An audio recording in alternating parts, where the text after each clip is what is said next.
स्वागत है आप सभी का एग्जैक्डमी के यूट्यूब चैनल में। आज हम लोग बात करने वाले हैं एक्सरसाइज 1.2 का इंट्रोडक्शन। क्लास 10 मैथ में चल रहा है आपका 1.2 इंट्रोडक्शन। तो हम लोग आज क्या क्या देखने वाले, तो सबसे पहले हम लोग आज देखने वाले हैं fundamental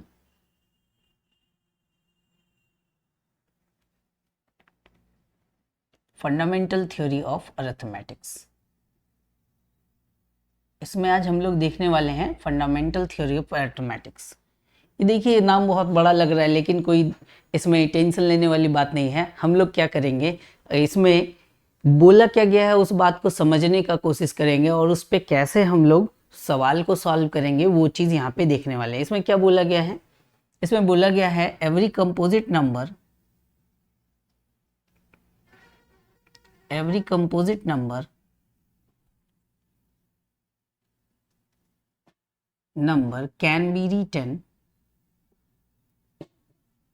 can be written in the form of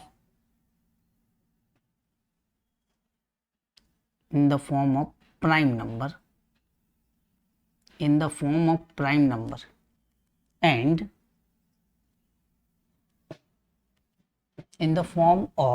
product of prime number, and this factorization is unique.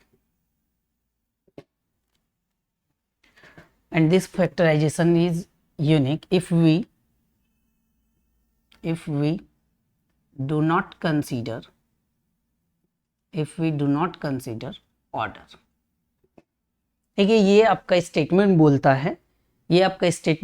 है कि every composite number can be written in the product of prime number.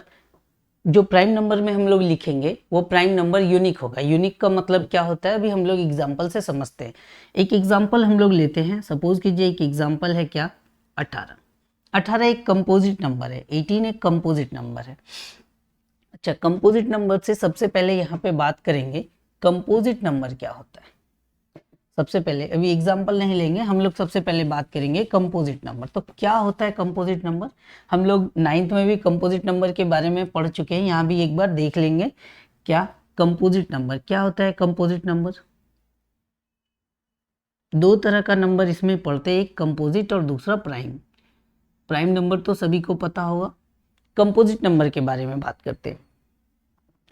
जैसे यहाँ पे हम कुछ एग्जाम्पल लिए, सपोज कीजिए 2, 3, 4, 5 और ये 6।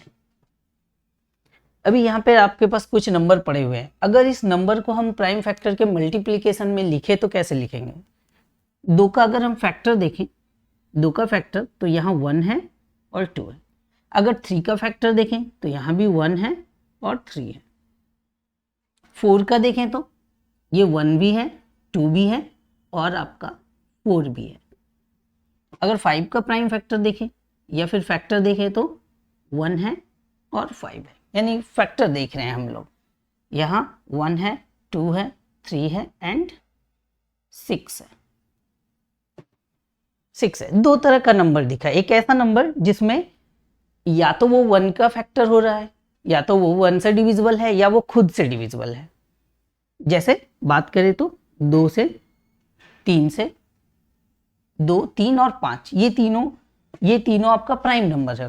प्राइम नंबर उस नंबर को कहते हैं जो 1 से डिविजिबल हो या खुद से डिविजिबल हो। ठीक है, अब बात करते हैं कंपोजिट नंबर। तो कंपोजिट नंबर क्या होता है, अदर देन 1 एंड इटसेल्फ, अगर वो किसी और नंबर से डिवाइड हो रहा है तो उसको हम कंपोजिट नंबर बोलेंगे। या फिर हम ऐसा भी बोल सकते हैं, a number which is divisible by more than 2 factor is known as composite number, ऐसा भी बोल सकते हैं। तो यहाँ पे हम 4 को देखें तो ये क्या है, 1 और 4 को अगर हटा दें तो ये 2 से भी यहाँ पे डिविजिबल है। इसका मतलब वो 1 और खुद के अलावा एक और नंबर से डिविजिबल है। 2 से ज़्यादा कोई भी हो उसका फैक्टर तो वो सारे का सारे कंपोजिट नंबर कहलाएंगे। जैसे यहाँ पे 1 और 4 है, उसके अलावा 2 से भी डिविजिबल है।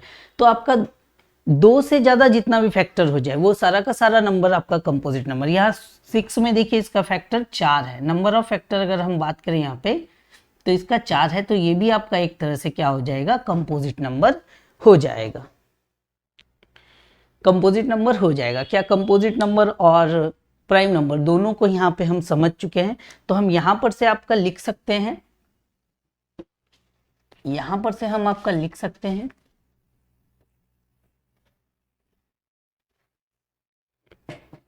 यहाँ पर से सिंपली लिख सकते हैं 2, 3 एंड 5, ये तीनों मेरा क्या निकला, ये तीनों मेरा निकला प्राइम नंबर। क्यों?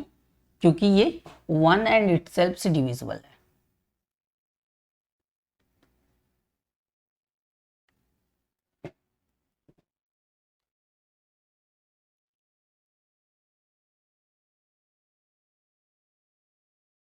One and itself. अगर हम 4 और 6 का बात करें तो ये आपका कंपोजिट नंबर है। और कंपोजिट नंबर है क्यों? क्योंकि इसका फैक्टर मोर देन 2 फैक्टर।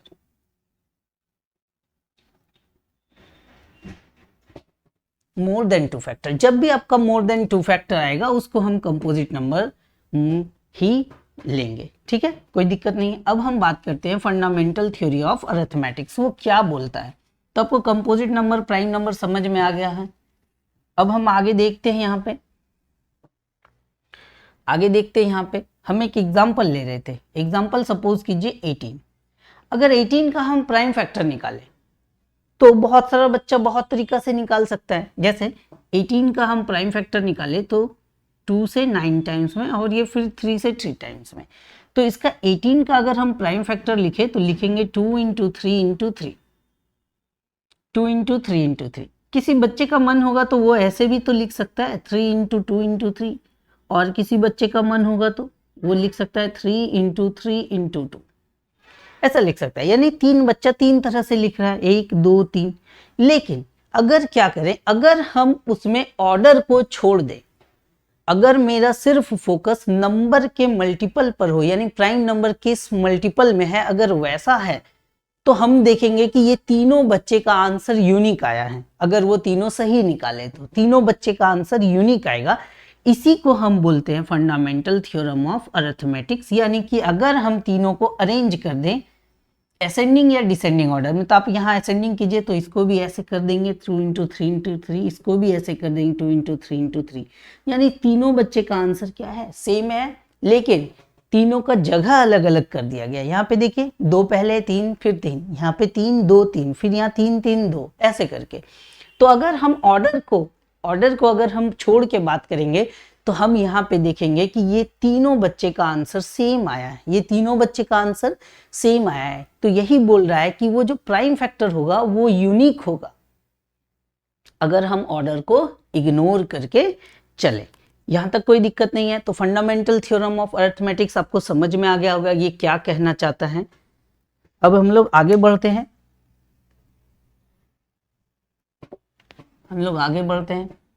तो हम यहाँ तक अभी तक हम देख चुके हैं fundamental theorem of arithmetics, composite number, prime number, ये 3 बात हम लोग यहाँ पे समझ चुके हैं। अब हम लोग नेक्स्ट बात करेंगे फैक्टर ट्री के बारे में कि फैक्टर ट्री क्या होता है। नेक्स्ट बात करेंगे हम लोग फैक्टर ट्री के बारे में। तो फैक्टर ट्री क्या होता है? फैक्टर ट्री आपका प्राइम नंबर को एक तरह से एडजस्ट करने के लिए लगता है। जैसे हम बात करें एक नंबर 72 का प्राइम फैक्टर निकालते हैं।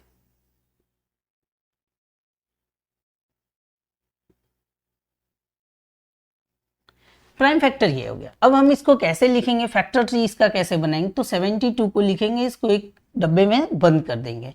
अब इसको 2 से डिवाइड करेंगे। यहाँ देखिए 2 से डिवाइड करें तो कितना आया 36। तो इधर लिखेंगे आपका 36, इसको डब्बे में बंद करेंगे। फिर इस 36 को अगेन 2 से डिवाइड करेंगे तो यहाँ इस डब्बे में कितना आएगा 18।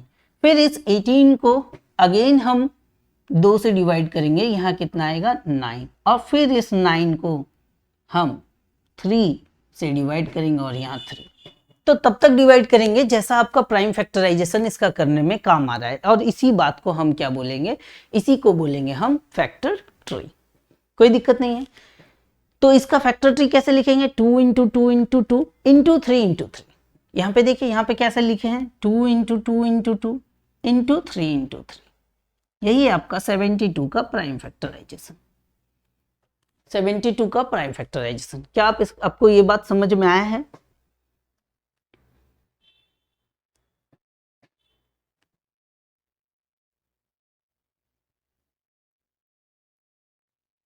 आपको ये बात समझ में आ रहा होगा, उम्मीद करते हैं समझ में आ रहा होगा। आगे चलते हैं, फैक्टर ट्री हम लोग का यहाँ तक खत्म हो गया है। अब हम लोग बात करते हैं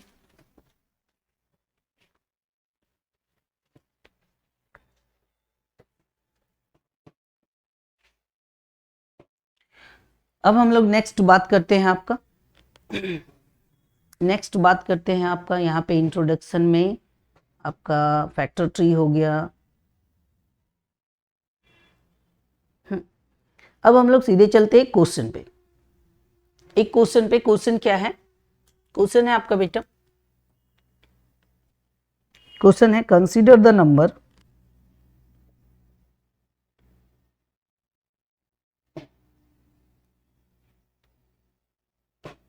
consider the number 4 to the power n, 4 to the power n, where n is a natural number,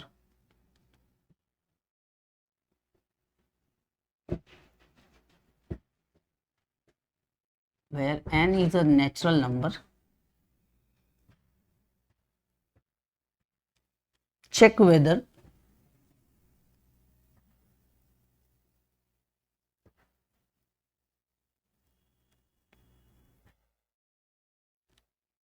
there is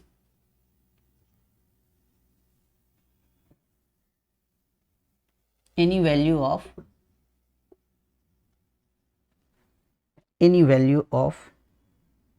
n for which 4 to the power n ends with the digit 0.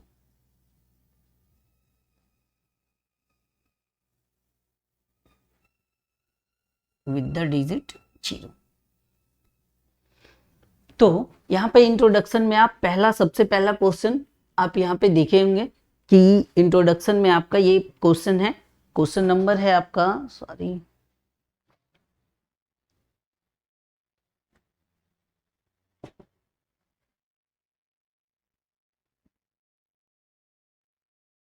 Question example number है आपका 5। ये है आपका example number आपका 5 है।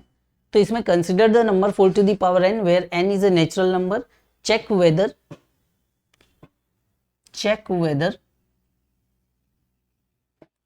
there is any value of n for which 4 to the power ends with digit 0. इस question को समझने का कोशिश करते हैं। ये पूछ रहा है, अगर हम इसके सॉल्यूशन का बात करेंगे, ये आपसे पूछ रहा है क्या n का ऐसा क्या वैल्यू रखें जिससे कि 4 का पावर n आपका कुछ भी आए लेकिन सबसे जो यूनिट प्लेस का डिजिट होगा, क्या पूछ रहा है आपसे? यूनिट प्लेस का डिजिट होगा, वो आपका क्या आना चाहिए? 0 आना चाहिए। यही पूछ रहा है। Check whether there is any value of n, तो आपका n का ऐसा क्या वैल्यू रखेंगे for which 4 to the power ends with digit 0, यानी आपका यूनिट डिजिट क्या आना चाहिए? यूनिट डिजिट आपका आना चाहिए 0। कोई ऐसा n का कोई ऐसा वैल्यू है क्या जिसके लिए मेरा ये वाला चीज 0 आएगा? यहां आपको ये वाला बात को प्रूफ करना है। कैसे करेंगे? पहले सिंपल सा एक बात देखते हैं।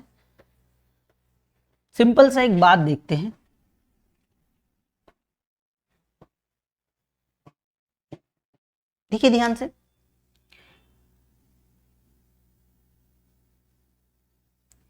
एक बात समझते हैं कि 0 कब पहली बार आ सकता है। For any number ends with 0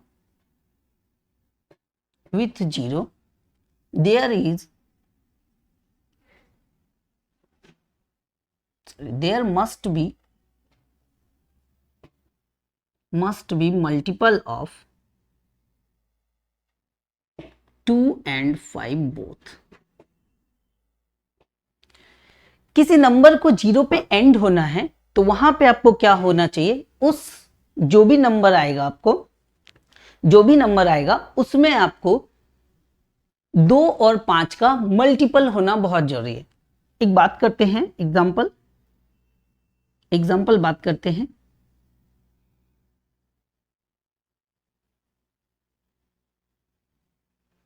क्या ये नंबर का एंड डिजिट 0 आने वाला है? क्या कुछ भी इसका प्रोडक्ट आएगा, इसका कुछ भी प्रोडक्ट आएगा, क्या एंड नंबर 0 आने वाला है? क्या हम चेक करेंगे। कैसे? हम देखेंगे क्या 2 और 5 का मल्टीपल है क्या। जितना 2 और 5 का मल्टीपल होगा उतना ही आपके पास 0 लास्ट में आएगा। तो क्या देखते हैं, यहाँ पे 2 तो है, 2 इसमें भी है, 2 इसमें भी है, लेकिन 5 का एक भी हमको ट्रेस नहीं मिला है। 5 एक भी हमको नहीं मिला। जब 5 नहीं मिला है तो इसका मतलब यहाँ पे एंड डिजिट पे 0 आपका आने वाला नहीं है। और जब एंड डिजिट पे 0 नहीं आएगा तो ये नंबर कभी भी 0 से खत्म नहीं होगा। एक और एग्जांपल लेते हैं, 3 into 7 into 6 into 5 into 4। अब यहाँ पे देखिए, यहाँ पे एक 5 भी है और 2 भी है। 2 तो बहुत ज्यादा संख्या में, 2 इसमें 2 बार है, 2 इसमें 1 बार है, तो 3 2 मिल गया, लेकिन 5 एक ही मिला। तो 5 एक बार 2 से मल्टीप्लाई होगा तो आपका एक 0 एंड में ही आएगा। तो ये नंबर आपका 0 में यूनिट डिजिट में एंड होगा। क्लियर है? तो हमको क्या देखना है, हमको उसका फैक्टराइजेशन करना है। जो नंबर आपको दिया रहेगा उसको हमको फैक्टर करके देखना है कि वो नंबर के फैक्टर में 2 और 5 का मल्टीपल आ रहा है कि नहीं। अगर आएगा तो वो नंबर 0 में एंड होगा, और नहीं आएगा तो वो नंबर 0 में एंड नहीं होगा। तो हम यहां पे जब देखते हैं,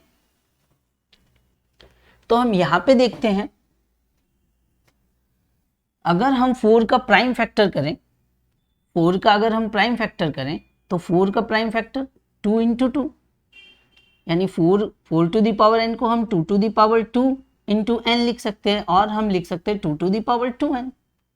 क्लियर है? n का कुछ भी वैल्यू यहां पे रखेंगे,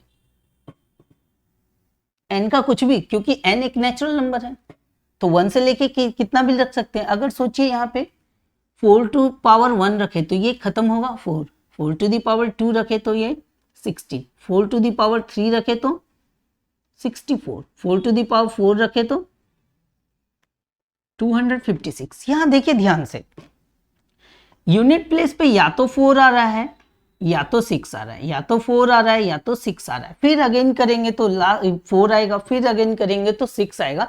लेकिन ये 0 में अगर n का वैल्यू 1 रखें, 2 रखें, 3 रखें, 4 रखें, हर बार 4 6 4 6 4 6 4 6 ही आएगा।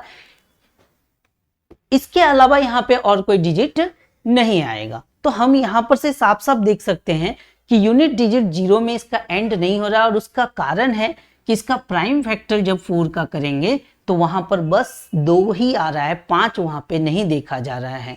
क्लियर है? तो हम इसमें लिखेंगे as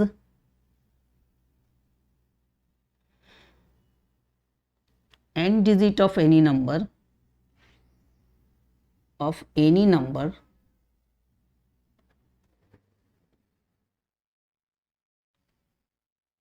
is 0 when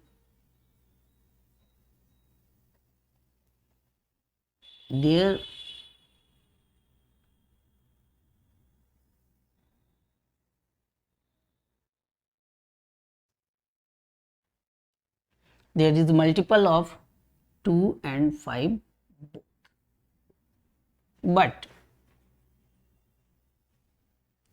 but we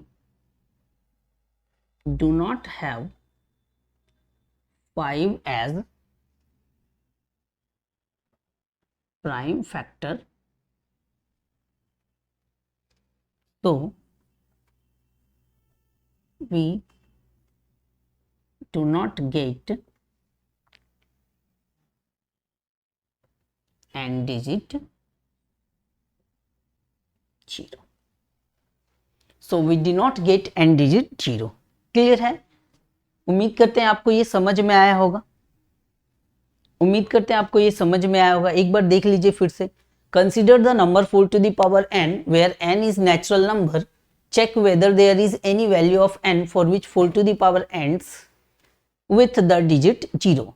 तो यहाँ पे n का कुछ भी वैल्यू रखेंगे, n का कुछ भी वैल्यू रखेंगे तो या तो आपका यूनिट डिजिट 4 आ रहा है या तो आपका यूनिट डिजिट 6 आ रहा है। फिर अगर 3 रख के देखें तो 64, 4 रख के देखें 256, इसी तरह आप आगे रखते देखिएगा तो 0 कभी भी यूनिट प्लेस का डिजिट नहीं बनेगा। इसका मतलब ये 4 का पावर कितना भी रख दें कभी भी वो 0 में खत्म नहीं होने वाला है। तो उसको इस तरह लिखें, क्योंकि हम लोग के पास क्या है, हम लोग के पास प्राइम फैक्टर अगर 4 का निकालेंगे तो उसमें 2 और 5 एक बार कम से कम आना चाहिए। लेकिन हुआ क्या, यहाँ पे सिर्फ 2 ही आ रहा है लेकिन 5 का कोई भी चीज मिल नहीं रहा है। 5 आने का कोई भी यहाँ पे कुछ भी नहीं मिल रहा है। अगर 5 नहीं मिल रहा है तो हम लोग सिंपली क्या बोलेंगे, सिंपली बोलेंगे कि 4 टू द पावर n जो है वो कभी भी 0 में एंड नहीं होगा। यही बात लिखना है और ये आपको प्रूव करना है। ये 2 मार्क्स में आपका आता है। क्लियर है। इसी तरह आपका एक्सरसाइज में भी क्वेश्चन है, check whether 6 to the power ends with digit 0। तो वहां पे भी आपका आंसर क्या होगा, नो ही होगा। वो एक बार हम लोग प्रूफ करेंगे वहां पे भी। क्लियर है। अब नेक्स्ट एग्जांपल पे हम लोग चलते हैं।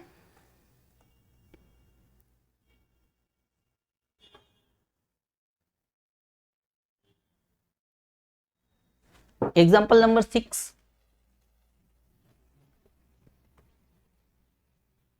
एग्जाम्पल नंबर 6 पे अब हम लोग चलते हैं।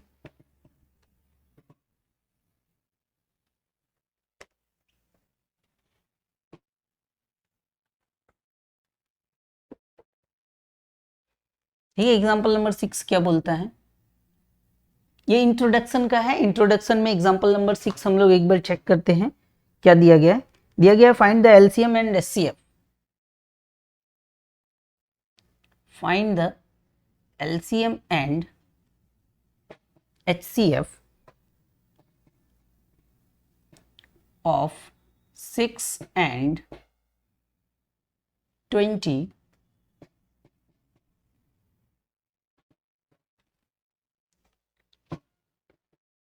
find the LCM and SCF of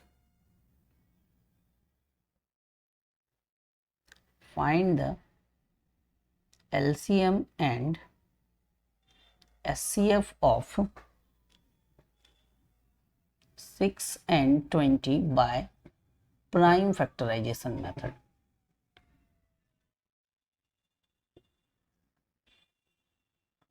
By prime factorization method. Prime factorization method क्या है, नहीं ध्यान से, प्राइम फैक्टराइजेशन मेथड क्या है।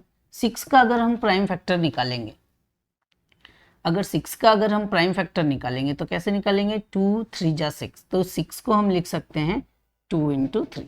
अगर हम 20 का प्राइम फैक्टर निकालेंगे तो 2 से 10, 2 से 5, और तो कुछ नहीं निकाल सकते, तो 20 से 2 × 2 × 5। सबसे पहले हमको निकालना है एलसीएम, तो एलसीएम निकालने के लिए आप क्या देखें, हाईएस्ट पावर क्या आया है, तो यहाँ पे 2 × 3, यहाँ तो कोई दिक्कत नहीं, लेकिन यहाँ पर 2 का पावर 2 × 5। तो आपको क्या करना है, इस दोनों में 2 में हाईएस्ट पावर कौन सा है, 2 का पावर 2, ठीक है, और जो बाकी बचा है सबको आपको ले लेना है। तो आप यहाँ पर से कीजिए 4 × 3 × 5, तो आपका एलसीएम आ गया 60। अगर हम बात करें एचसीएफ का, तो एचसीएफ क्या होता है, एचसीएफ का मतलब है हाईएस्ट कॉमन फैक्टर, यानी दोनों में जो मिल रहा हो सिर्फ उसी को लिखना है। तो दोनों में सिर्फ कौन मिल रहा है, 2, तो इसका एचसीएफ आपका क्या आ गया, एचसीएफ आ गया 2 और एलसीएम आ गया आपका 60। एचसीएफ आ गया 2 और एलसीएम आ गया आपका 60। इसी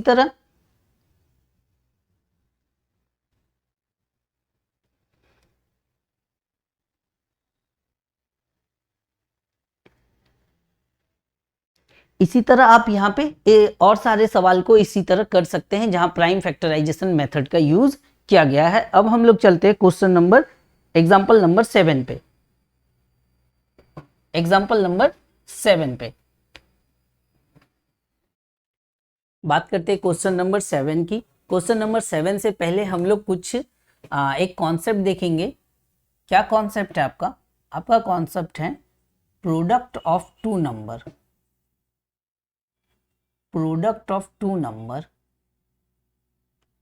is equals to LCM into HCF। ये एक फॉर्मूला है। क्या दो नंबर का प्रोडक्ट जो होता है वो LCM और उसके HCF का मल्टीपल होता है। ये हम प्रूव करके भी देख सकते हैं। आप कोई दो नंबर लीजिएगा, उसका प्रोडक्ट निकालिएगा और उसका LCM और HCF आप प्राइम फैक्टर या जिस मेथड से आप निकालना चाहे निकाल सकते हैं। दोनों को मल्टीप्लाई कीजिएगा तो सेम ही रिजल्ट आएगा। क्लियर है? तो इसको इस तरह से लिखा गया है, suppose let A and B are two numbers. अगर A और B दो नंबर होंगे तो हम कैसे लिखेंगे? LCM of A comma B into HCF of A comma B बराबर A इंटू B। यानी हम यहाँ पे देख रहे हैं प्रोडक्ट A और B का प्रोडक्ट जो होगा उसके LCM और उसके HCF के मल्टीपल के बराबर आएगा। क्लियर है? LCM और HCF के मल्टीपल के बराबर आएगा। इसी कॉन्सेप्ट पे अब हम लोग का नेक्स्ट क्वेश्चन है जो हम लोग एग्जांपल नंबर 7 देखने वाले हैं। एग्जांपल नंबर 7 देखने वाले हैं आपका। एग्जांपल नंबर 7 पे चलते हैं। सेम कॉन्सेप्ट पे बेस्ड है। दो नंबर, अच्छा हाँ, ये जो लगाएंगे कॉन्सेप्ट ये 2 नंबर के लिए लगाएंगे, 3 नंबर के लिए नहीं लगाएंगे। 3 नंबर के लिए नहीं लगाएंगे। 3 नंबर का ऐसा कोई रूल नहीं है और 3 नंबर में वहां पे आप जब LCM और HCF निकाल के देखिएगा तो वो आपका आएगा नहीं। तो हम लोग बात करेंगे एग्जाम्पल नंबर 7 का। एग्जाम्पल नंबर 7 क्या लिखा हुआ है? Find the HCF of 96 and find the HCF of 96 and 404 by prime factorization method।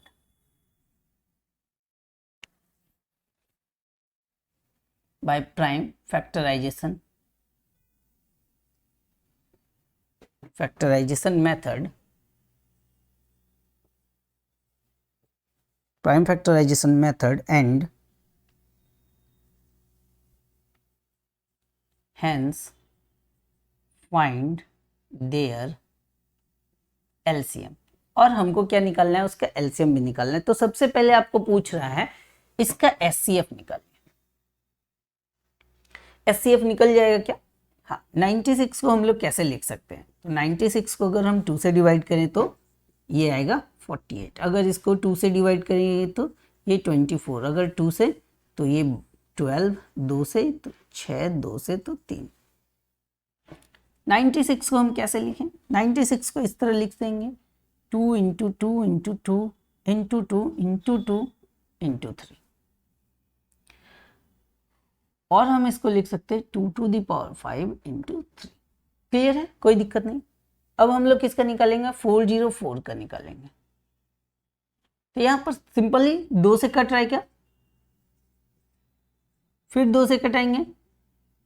अब 101 आपका नहीं कटेगा क्योंकि 101 आपका क्या है? एक प्राइम नंबर है। 101 आपका क्या है? एक प्राइम नंबर है। तो 404 का अगर हम निकालें तो यहाँ पे होगा 2 इंटू 2 इंटू 101।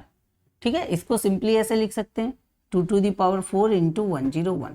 अगर हम HCF निकालें, अगर हम इसमें HCF निकालें तो क्या करेंगे?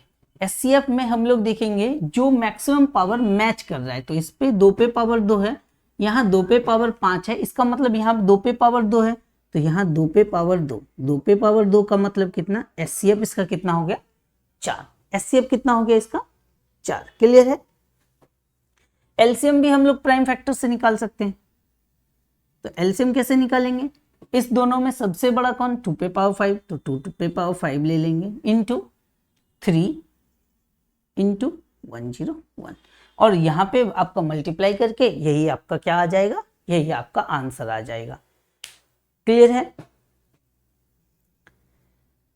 यहां तक उम्मीद करते हैं आपको पूरा पूरा समझ में आया होगा। ठीक है, कोई दिक्कत नहीं। आप LCM इस तरह भी निकाल सकते हैं, नहीं तो आप वहां से भी डायरेक्ट निकाल सकते हैं।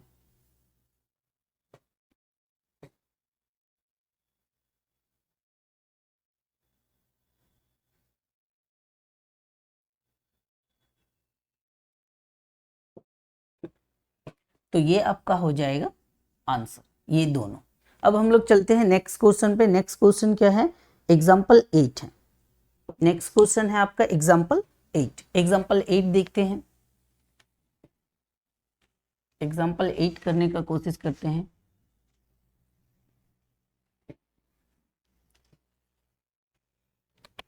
एग्जाम्पल 8 देखते हैं क्या बोल रहा है बच्चा। एग्जाम्पल 8 हम लोग को क्या बोल रहा है, देखते हैं थोड़ा क्या बोल रहा है। Find the LCM and HCF, find the LCM and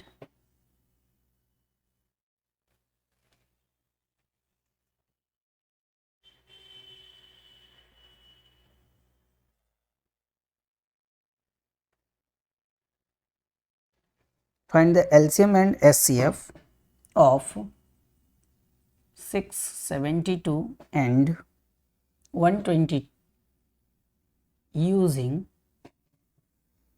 prime factorization method।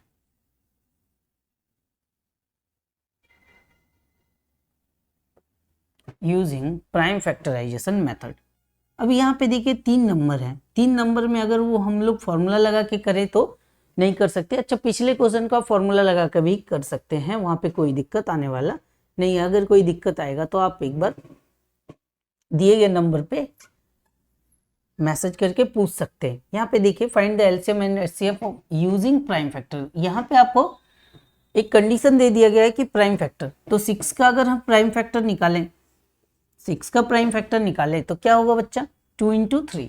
तो हम यहाँ पे लिखेंगे 6 को 2 इंटू 3, फिर लिखेंगे 72। 72 को अगर 2 से डिवाइड करेंगे तो 36, फिर 36 को 2 से 18, फिर 9, फिर 3 इंटू 3। तो हम इसको लिख सकते हैं 72 को कैसे लिख सकते हैं? 72 को लिख सकते हैं 2 इंटू 2 इंटू 2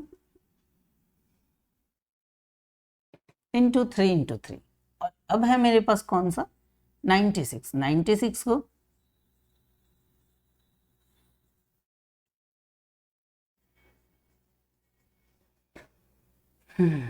96 को हम कैसे लिखेंगे? 2 into 2 into 2 into 2 into 2 into 3। अगर हम इसको पावर में अरेंज करें तो इसको तो कुछ करना नहीं पड़ेगा, इसको करना पड़ेगा 2 का पावर 3 इंटू 3 का पावर 2। इसको अगर करेंगे 2 to the power 5 into 3 to the power 1। Clear है क्या? कोई दिक्कत नहीं। अब हमको क्या निकालना है? तो सबसे पहले हम निकालते हैं एचसीएफ। एचसीएफ क्या होता है? जो तीनों में मैक्सिमम पावर मैच करे, तीनों में मैक्सिमम पावर। तो यहाँ देखिए 3, यहाँ पावर 1 है, यहाँ पावर 1 है, यहाँ 2 है, तो तीनों में 1 3 मिल रहा है। 2 यहाँ 1 है, यहाँ 3 है, यहाँ तो 1 2 मिल रहा है और 1 3 मिल रहा है। तो आपका एचसीएफ कितना हो गया? 6। अगर हम एलसीएम का बात करें तो यहाँ ध्यान से समझिएगा, एलसीएम में सबसे बड़ा पावर लेते हैं। एलसीएम में सबसे बड़ा, तो 2 का सबसे बड़ा पावर क्या है? 5। तो यहाँ पे लेंगे 2 टू द पावर 5। और 3 का सबसे बड़ा पावर क्या है? 2। तो हम लेंगे 3 का पावर 2, यानी ये हो जाएगा 32 गुना 9। ये हो गया आपका एलसीएम 288। उम्मीद करते हैं आपको ये सेशन अच्छा लगा होगा। आप एक बार देखिएगा, पूरा आपका जितना भी इसमें सॉल्यूशन है वो सारा करा चुके हैं हम यहाँ पे।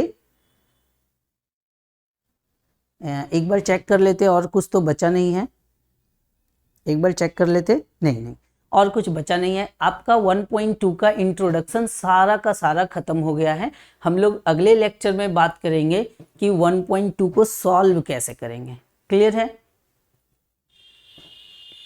तब तक के लिए धन्यवाद।